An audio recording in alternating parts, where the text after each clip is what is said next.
Hari Om.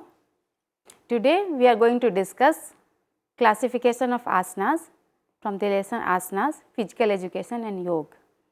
So, we have learned Sukshmayam, Surya Namaskar. Now, we are going to learn different asanas. So, first to learn different asanas, to understand asanas, we should understand the classification of asanas, then it is easier to learn it.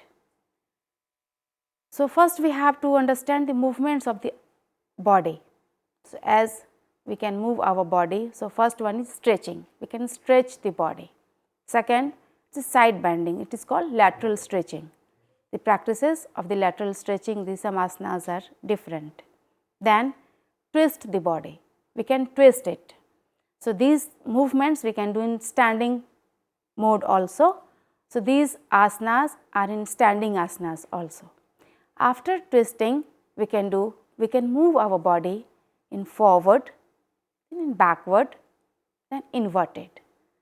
So, these are the basic postures of our body, and we human being should move our body in all these basic movements.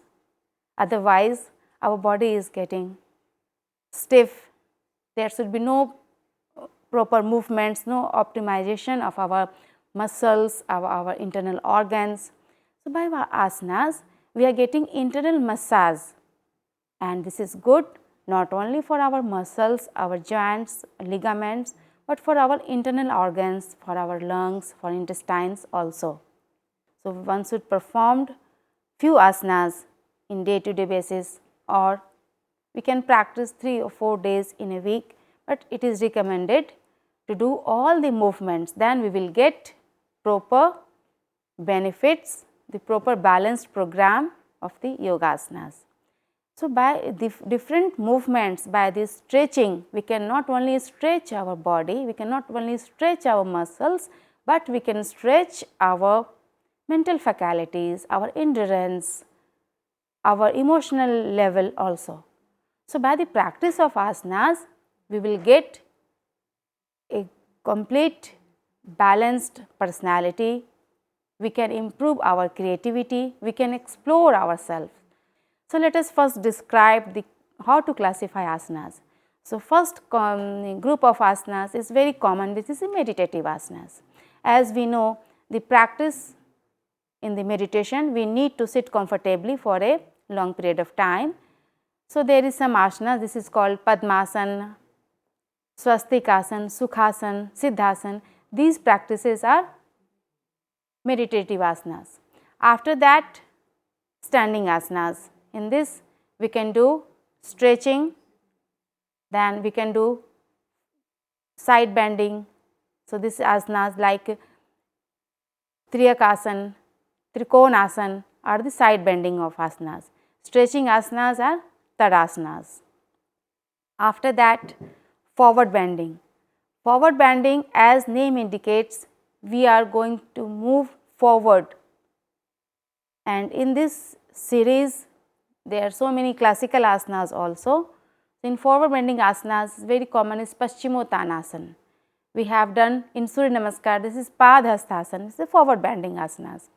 So, in the forward bending asanas, we are going to move towards gravity. So, always we are performing forward bending asanas with exhalation, with breathe out. We do not need too much energy, this is the passive movements. So, this is forward bending asanas. By the forward bending asanas, we can explore our personality. If one is very stubborn personality, it is a very arrogant, so sometimes we advise, let us do some forward bending. So, just to learn how to bend forward, not only by physically, by mentally also. So, after that forward bending, we are going to do backward bending asanas. Bhujangasana is very common practice of backward bending asanas. There are so many, Dhanurasana. So, some other practices also like Salavasana, these are the backward bending asanas. In backward bending asanas, we can turn our spine, we can squeeze our spine. So, these are supposed to be very good for back conditions, any back problem.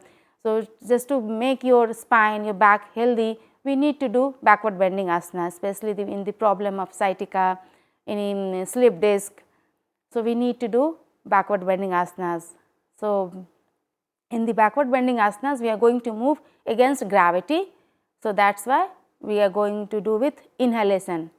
These are the backward bending asanas. After that, twisting practices. Twisting practices are just Ardha Matsyendrasana, Makarasana. These are the twisting asanas. After that, inverted asanas. Inverted asanas, when we are going to move our body against gravity. So, that is Sarvangasana, Vipreet Karni asana, and these are the very good Shirshasana, very common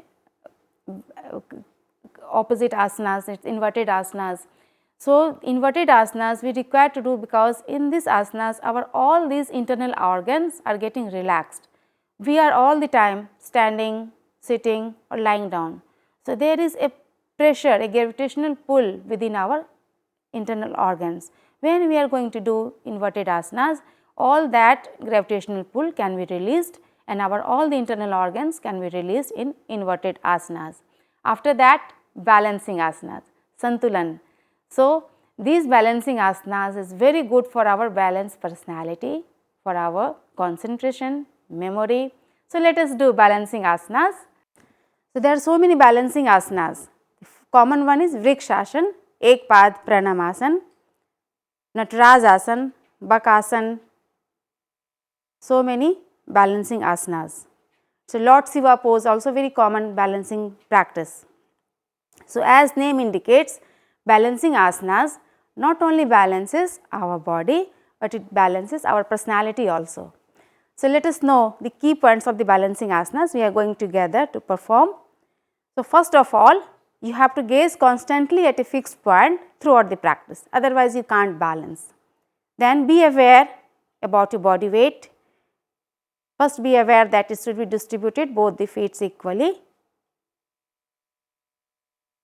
Then observe your whole body from head to toes. Then shift your body weight on one foot. Then bend your right knee and try to place your right sole